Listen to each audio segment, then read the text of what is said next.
So what is Biomutant in a nutshell? Biomutant is an open world post-apocalyptic kung fu fable.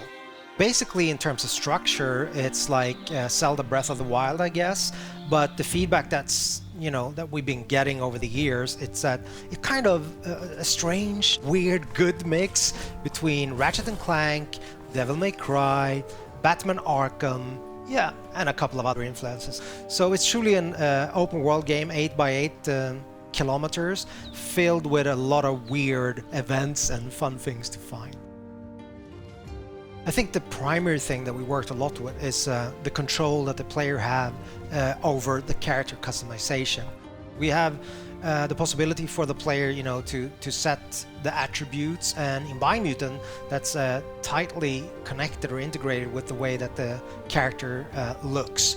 But the player is like completely free to morph their own breed, we call it a breed, but mammal, if you will. And eventually, people have a lot of assumptions on what kind of animal this is. But for me, and I guess the team, we have allowed the player to make what I call, more like a Muppet.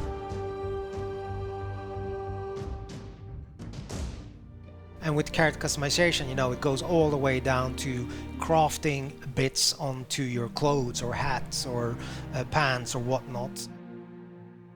I guess the most important thing is the arsenal of the weapons. I mean, it's an action role-playing game, right? So we're focusing on the action parts of, the role-playing aspect.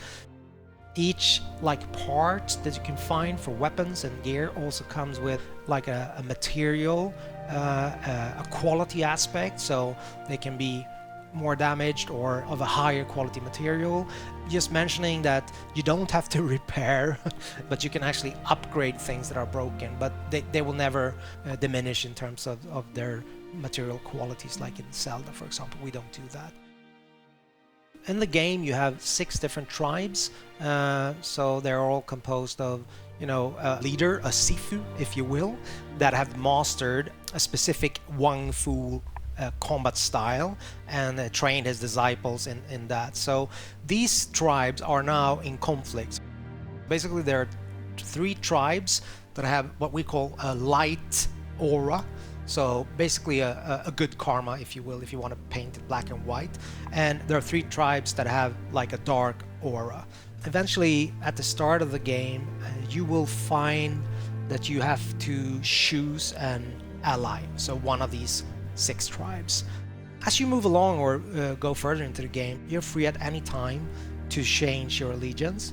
But at the start of the game, you choose one of these 2 tribes. And basically, at that point, the state of the world is represented by the huge tree that's at the heart of the 8x8 kilometer open world. So it's a representation of the world either going under or the world surviving. So this is all tied to the tree of life.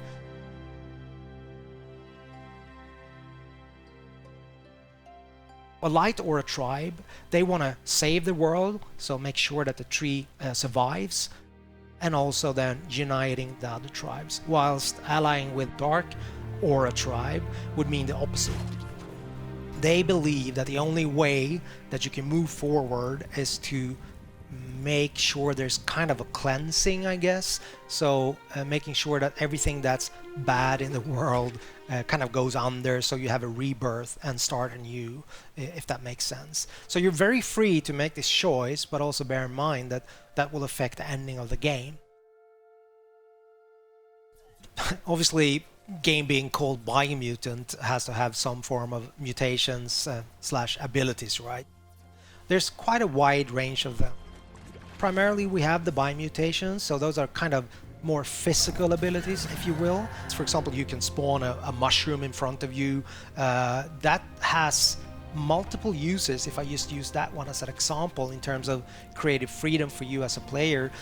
Combining this jumping up on the mushroom with, let's say, just electricity shooting out from your fingers, like the Emperor in Star Wars, or once the character is airborne, like your enemy, just going up there, unleashing some other kind of strange abilities. I don't want to go into all of them. But the other aspect is the psi mutations. So those are more like your you know, X-Men style abilities, if you will, like for example levitate, which again can give you both exploration opportunities, but also then you can use it in combat in conjunction with other abilities, and obviously ranged combat, so that will give you an advantage, I guess. You're wanting to keep on exploring the world because you're wondering what's going to be, you know, around the next corner. And I guess the hope that we have as a group, as a team, is that that's going to be the unifying factor in terms of people playing the game and giving us feedback, that it's notable that the game has a soul or a vibe that is a little bit unique and special. That's my highest hope for the game, I guess.